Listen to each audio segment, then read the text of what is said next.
This is MJ, and welcome back to Henshin Reflection, Heart and Soul, my ongoing look at whether Tokusatsu can survive the modern toy sales cycle without losing its heart. In episode 2, I talked about how Power Rangers and Super Sentai hooked me long before I understood anything about gimmicks, ratings, or the business behind these shows. But eventually, I started digging deeper, listening to podcasts, hearing fans talk about toy sales, and realizing just how much the industry side shapes the stories we get. That's where this next reflection begins. It picks up right at the moment when I first started noticing the tension between the stories I loved and the toy-driven structure behind them. And that led me somewhere I didn't expect. Here's where the reflection picks up, right in the middle of a thought, exactly as I spoke it. Anyway, I continued to find podcasts and things like that with people talking about Tokusatsu in general, and I don't remember if I heard that Power Rangers is just a toy commercial before I started listening into some of these podcasts, or if I heard it afterwards. But I'll tell you what, after I watched some more modern Kamen Rider, a couple seasons of it, I began to feel like it was just a toy commercial in some ways. And even for Super Sentai, I could feel when things were focused, when the episodes were focused on less telling a story and more on making the toys look cool. And it was always very frustrating. The Rangers getting their specific focus episodes doesn't bother me. It's not something that I think is bad. It, in fact, plays really well. And I like that they get to shift their dynamics to give us a closer look at each character. And I find that to be really rewarding and really fun. And while I do prefer Kamen Rider, and I don't know if I prefer Ultraman to Super Sentai or not, but I definitely prefer Kamen Rider to Super Sentai, I still appreciate getting to spend time with those characters, with the whole team, and getting to see them flesh out a little bit and knowing them. It's a lot of fun, I think, and I think those are really rewarding, really enjoyable episodes, and I don't see them as filler as much. There have been some Super Sentai series where I wasn't satisfied with how light the plot was, but week to week it's great, and the action just seemed to get better and better as the years went on, which was really cool. And I can appreciate the action and still dislike the toy selling that's going on. And I know there's a weird mix of things. Like, I get that the modern shows have toy sales associated with them and have yearly schedule or quarterly schedules that they adhere to or utilize to kind of pace the shows. They have sales. They have sales that they need to be concerned about. So they have toys that come out at certain times of the year, and they want the show airing to put those toys out in enough time for kids to see them. And to some extent, that kind of drives things in Super Sentai and Kamen Rider and Ultraman. And it's really irritating to see it done when it's not done smoothly or in a way that makes sense. Like, I was thinking about it. I don't know why the toy sales, I understand why the toy sales matter. Like Star Wars, George Lucas held onto the rights to make the toys and make all the money off of them, and that's where he made a ton of his money that he was able to put back into Empire Strikes Back and going forward, different things. And then he independently funded Star Wars The Clone Wars, which is the 3D animated series that ran for 5 seasons under his guidance or his stewardship, and then 2 more eventually came out, eked out under Disney Lucasfilm. And I understand the need to make money off of the toys in order to make money off the shows, especially because that's, how do you fund it? By making money off of it.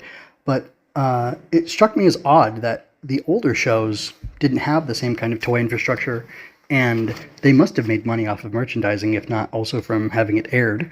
But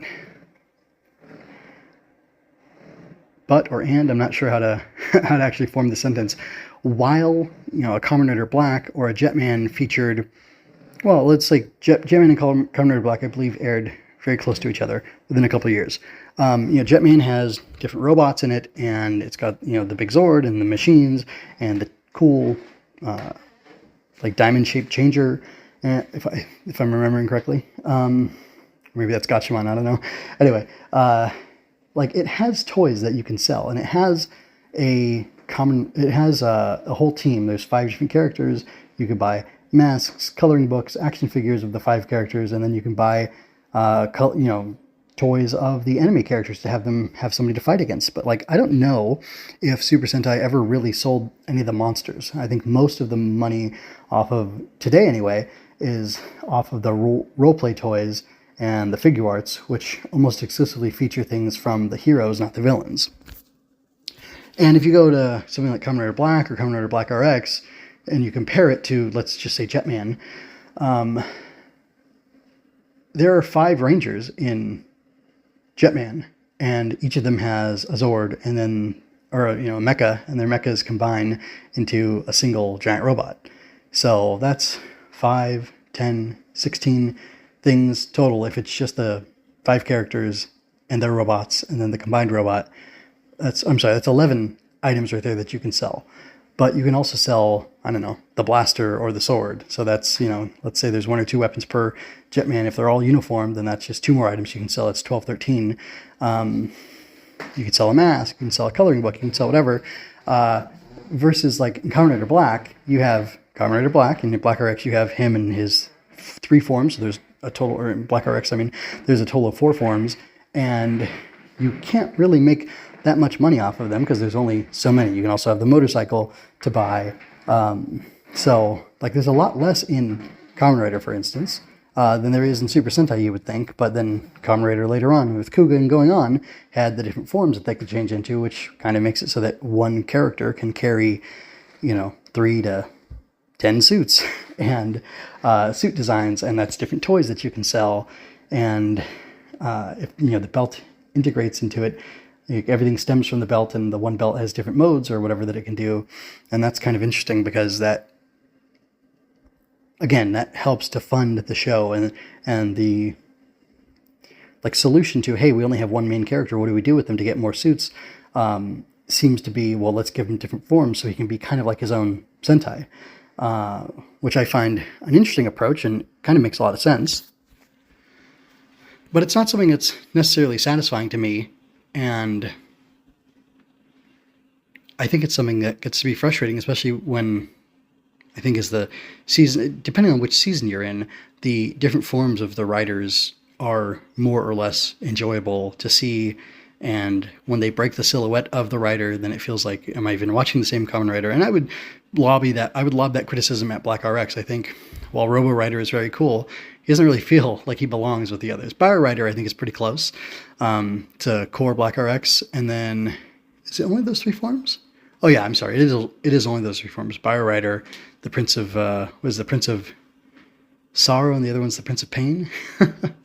Him and Robo Rider. I think that's what the lore names are for those forms for Black RX.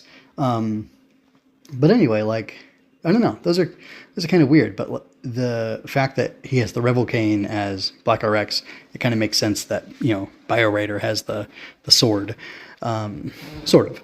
And I don't know. It's kind of interesting because there's a little bit of a breakdown, and especially in the last few years with all of the gimmicks and the anniversary shenanigans that have been going on with Super Sentai,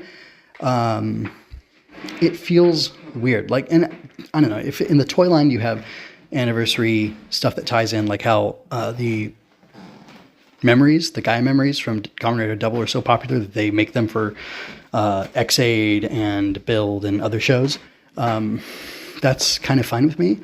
And if you want to go ahead and make, it's like, just make toys for the sake of making toys that go with the new toy line that are legacy Rider stuff, it makes a lot of sense to me. But squeezing them into movies and things like that seems to be frivolous and dumb, and I don't know, it's not very exciting. It detracts. It's gratuitous, I would say. And therefore, for somebody who's really interested in captivated by the stories in these henshin-hero shows, it doesn't really do it for me. It kind of ruins it for me in some ways.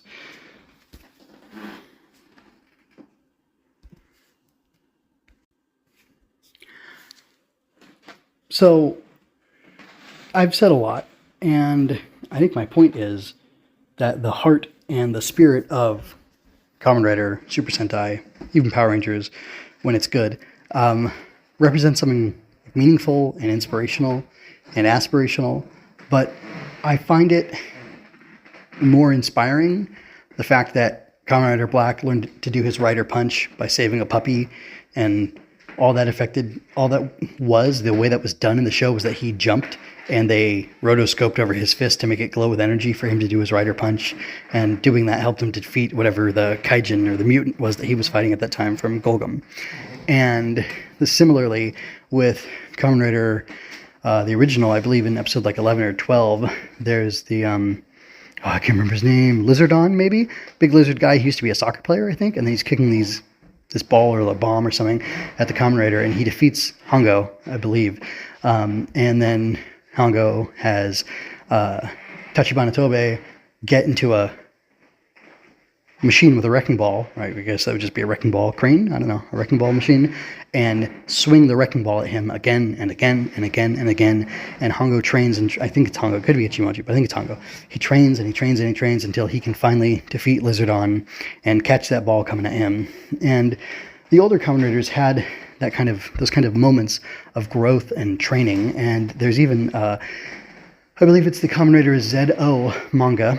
There's a lady who's a martial artist in there, and this is actually echoed in between Shroud and Kamen Rider XL and Kamen Rider Double, and it's basically the same scene being described in both. So there's this hard lady, and she's telling the rider that she's helping to train that if you fail to destroy your enemy or whatever that is in your way with the first strike, then you should hit it a second time. And if you fail to destroy it by hitting it a second time, then you should hit it again and again and again until you've hit it so many times that it is destroyed. And doing that in the manga, Zeto learns how to be powerful enough. I don't remember if he speeds up or if he gets stronger. It's one of the two, but in Kamen Rider Double, XL learns to be faster, and he does get a new form. I can't remember what it's called, but I think it's the yellow one. It's like his hyper form. Because he starts off red, then he gets a blue form and a yellow form. I don't remember which one it is in the show versus in the special movie that takes place after the main show. Is that right? Anyway, whatever. That doesn't matter. That detail doesn't matter. But he unlocks this power because he trains really hard and he strives and really struggles for it. And those things stick in my memory. I didn't even like Kamen Rider Double that much, but I love that moment for Excel. I actively dislike a chunk of Kamen Rider Double, and it shocks me that so many people love it when I find it to be lacking in certain ways. But like that part of the story with Excel being trained by Shroud and learning how to unlock this power is meaningful to me, and it's deep, and it still resonates with me to this day.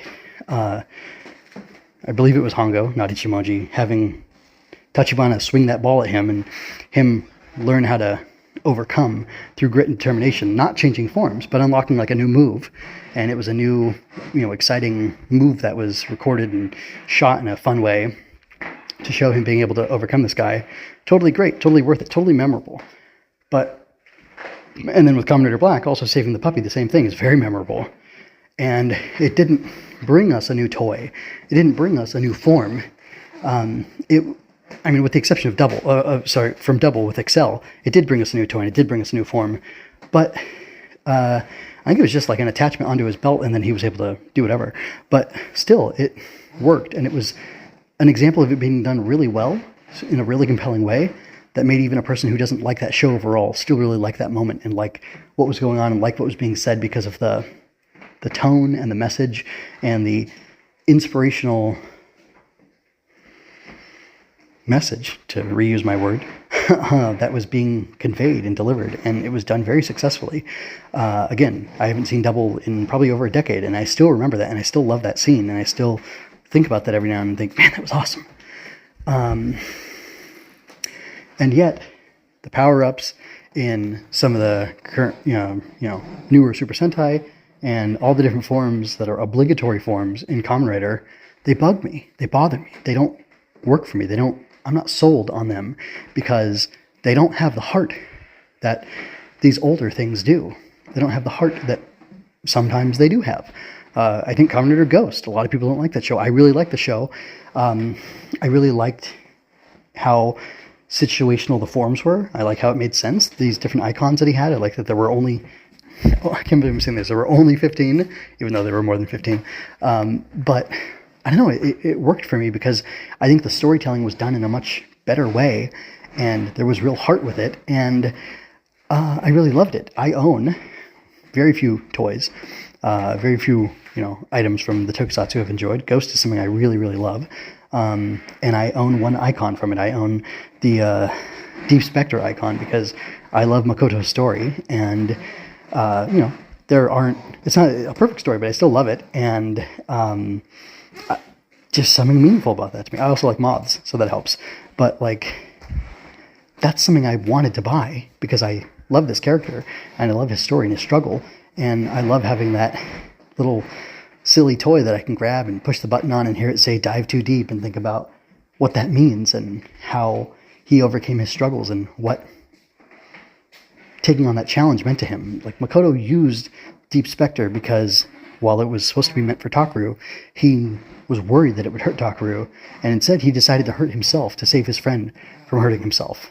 That's beautiful. It's meaningful. And then in the Deep Spectre movie, or the Spectre movie, that gets further, and that gets even deeper, and I find it to be gorgeous. I've seen the movie one time, but I have fond memories of it, and I'd like to watch it again sometime, but time does not allow me to do everything I want to do whenever I want to do it, so I just have to live with the memory of enjoying that and having that toy and seeing my kids play with it a little bit every now and then. I was worried they'd break it at first, but now I don't care because it's just a piece of plastic. But it's fun. It's fun to hear them play with it, and it's fun to have it around and see it every now and just think about Makoto and Takaru and Ghost and everything that happened there. Which, now I'm thinking his friend's name wasn't Makoto. That was actually his sister. No, it was Makoto and Kanon. Kanon is his sister. Anyway, so I got that right. But, like, it's a meaningful toy to me. And, whether that's because I'm cheap or I don't have enough disposable income or whatever, like, I don't know.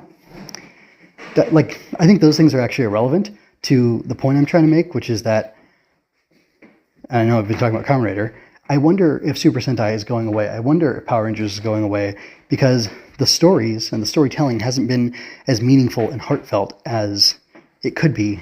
And I don't know if Power Rangers is hampered by following the Super Sentai too closely and not telling just like the best story they possibly can tell with the material that they're getting, which they totally could do. And if it's a great Super Sentai and you follow it very closely, then you should have a great series of Power Rangers, even though it's about 2/3 of the length, if not a little bit less. Yeah, I don't quite know. I don't quite know how to define everything I'm saying. And I'm just working this out, and I'm trying to figure out,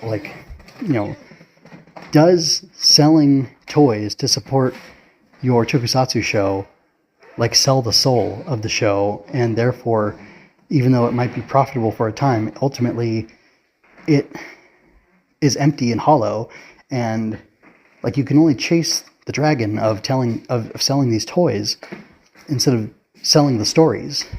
And if people aren't buying the stories, I don't think they're going to buy the toys no matter how cool they are.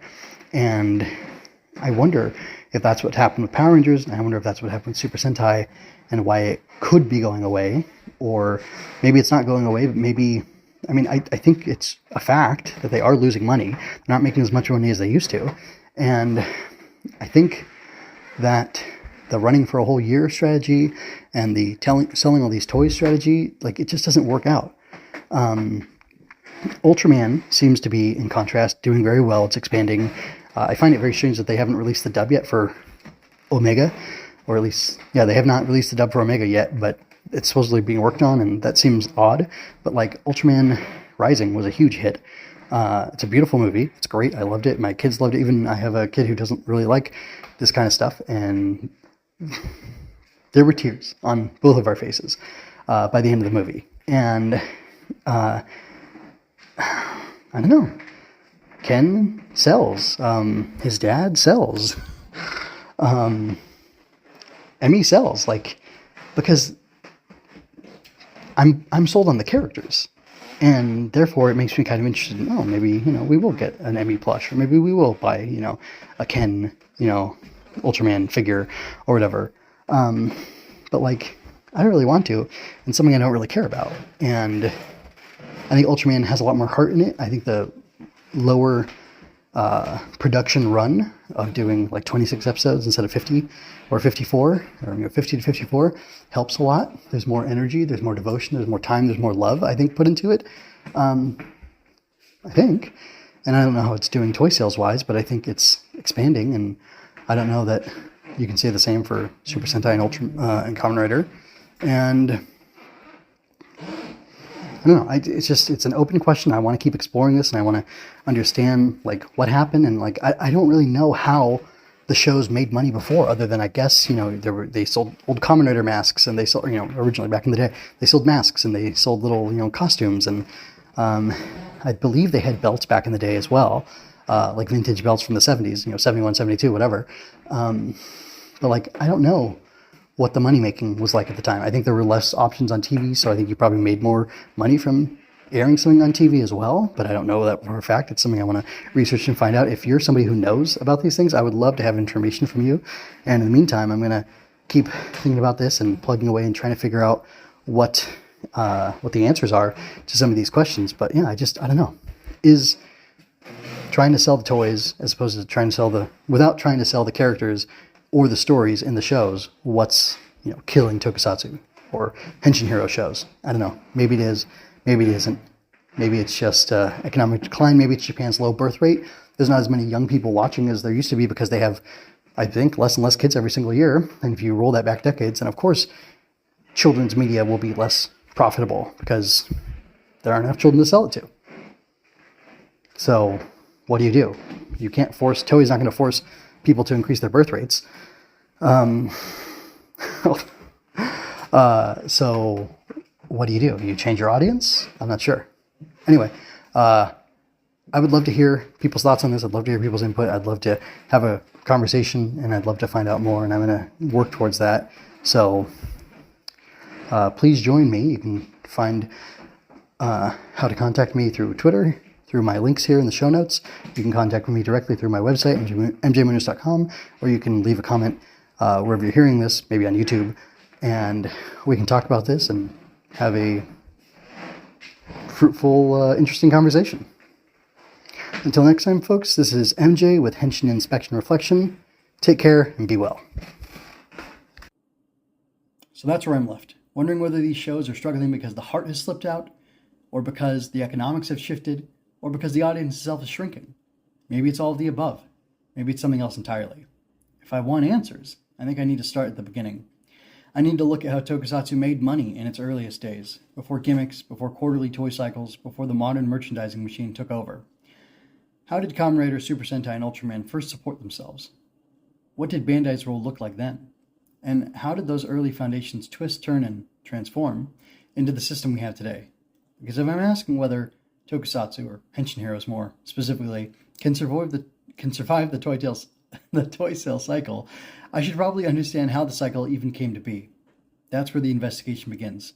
Next time, I'm starting with the origins.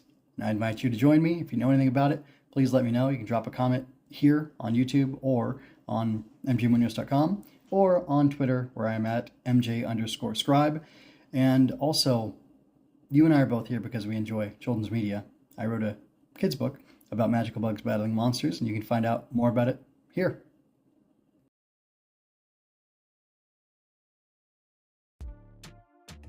Magical bugs battle monsters in this exciting fantasy adventure. Gremlings prey upon children. Growbugs protect them. When a gremling finds a hidden growbug fort, the whole flock makes a surprise attack. How will the growbugs survive? Find out in Mockwing Mayhem. Learn more at growbugs.com, where you can find out more about our mailing list, receive behind-the-scenes information, and get all the latest news on the growbugs.